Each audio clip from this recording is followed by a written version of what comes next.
Oi, meu nome é Maria Cecília, sou estudante do 7º período de Agronomia do IF Sudeste Campus Barbacena e eu irei apresentar sobre o efeito do biocarvão e do ácido úmico na eficiência de nodulação e crescimento da soja. Esse projeto é composto por mim, pelo meu orientador, professor Guilherme, e pela minha co-orientadora, professora Tereza. Bom, na introdução é importante discutir 3 principais tópicos. O primeiro deles é falar sobre as leguminosas. O Brasil é um grande produtor de soja e ela é considerada um produto versátil por possuir diversas finalidades, tendo assim uma importância no mercado interno e no mercado externo, e é considerada uma commodity. Além disso, ela é capaz de realizar um processo denominado fixação biológica de nitrogênio, que é a capacidade de associação simbiótica com bactérias exotróficas do solo, os rizóbios. Eles penetram nas raízes da planta e desencadeiam várias alterações morfológicas, formando seus nódulos e suas colônias. Esse processo ele é benéfico tanto para as leguminosas quanto para os rizóbios, porque os rizóbios eles convertem o nitrogênio atmosférico em amônio, que vai ser disponibilizado para a nutrição das plantas, e eles se aproveitam dos fotoassimiladores que são produzidos durante esse processo. O segundo tópico é falar sobre o biocarvão e ácido úmico. O biocarvão é um material que é produzido em um ambiente isento de oxigênio e o ácido úmico é um dos principais componentes da turfa. Os dois são materiais sólidos que têm a capacidade de melhorar a qualidade do solo e pesquisas vêm mostrando que eles garantem proteção às bactérias em condição de estresse hídrico. O terceiro e último tópico é sobre a inoculação. Hoje em dia no Brasil existem 2 tipos de inoculante, o inoculante líquido e o inoculante sólido à base de turfa. Só que o sólido não é tão usado porque ele deriva de fontes naturais não renováveis, já sendo proibido até em alguns países. E os produtores brasileiros têm grande preferência pelo inoculante líquido pela sua facilidade de manejo.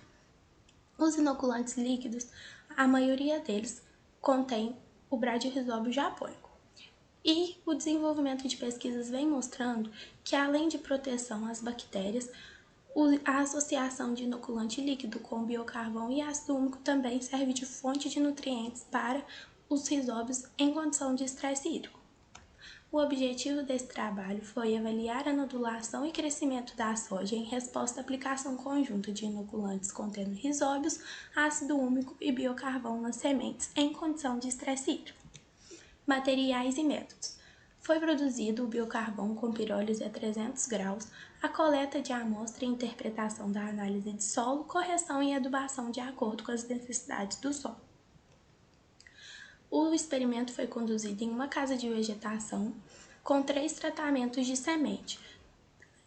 As soluções açucaradas, elas usam para dar melhor aderência ao biocarvão e o ácido úmico. As doses de biocarvão e ácido úmico foram de 8 gramas por quilo de semente. Foram usados 2 tratamentos de solo, ou seja, 2 condições de umidade, 30% simulando o estresse hídrico e 70% uma condição ótima de umidade. Foi usado o delineamento inteiramente casualizado com 8 repetições. Por 10 dias após a emergência das plântulas, elas foram irrigadas normalmente. Depois, por mais 10 dias, metade dos vasos foram submetidas a uma condição de estresse hídrico, e nos últimos 10 dias todas voltaram a ser irrigadas normalmente. O experimento durou 30 dias e depois desse período os dados foram coletados para determinar o número e matéria seca de nódulos, peso de raízes e da parte aérea das plantas. Resultados e discussões. O estresse hídrico prejudicou o número e matéria seca de nódulos.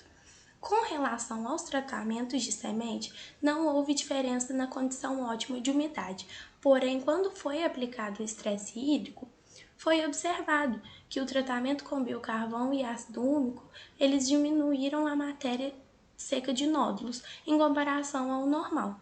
Os tratamentos em condição normal são os de azul e os tratamentos que foram aplicados o estresse hídrico são os de vermelho. A menor nodulação ela pode ter afetado na parte aérea e nas raízes em termos de matéria seca, tanto que a parte mais prejudicada foi a parte aérea. Em relação aos tratamentos, não foi observado nenhuma diferença na condição ótima, porém, Na condição de estresse hídrico, o biocarvão e o ácido úmico tiveram menor crescimento. Linschel e seus colaboradores observaram que o biocarvão pode melhorar o desenvolvimento radicular no solo, aumentando a capacidade da planta, resistindo a fatores abióticos como o estresse hídrico. Porém, no presente estudo, não foi registrado o mesmo efeito quando aplicado o biocarvão diretamente na semente. A adição de biocarvão e de ácido úmico aos inoculantes líquidos não contribuiu para aumentar a nodulação da soja, mas em condição de estresse hídrico prejudicou. Um fator também que pode ter influenciado é a dose que foi utilizada de biocarvão e de ácido úmico, que foram doses tendo como referência o inoculante turfoso. Vieira e seus colaboradores observaram que o desempenho da simbiose também depende da interação da planta e dos micro-organismos, que são afetados pelas condições edafoclimáticas do local de estudo. Hungria e seus colaboradores observaram que há menor formação de nódulos e redução na simbiose entre os rizóbios e as raízes. E isso acontece porque a raiz cresce menos, aí se reduz a área de contato e a penetração das bactérias. Nesse experimento, o controle em condição de estresse, ele teve resultados semelhantes aos tratamentos sem estresse, então pode não ter ocorrido redução da simbiose e da formação dos nódulos quando foi aplicado o estresse hídrico. Conclusão: o estresse hídrico causou expressivo decréscimo de crescimento da soja, e o biocarvão e ácido úmico junto ao inoculante líquido não melhoraram o crescimento e nodulação da soja nas condições normais de umidade, enquanto que sob condições de estresse hídrico esses tratamentos causaram até um efeito negativo. Aqui estão nossas referências. Eu queria agradecer ao IF Sudeste Campus Barbacena pelo apoio e suporte e ao CNPq pela bolsa. E muito obrigada pela atenção.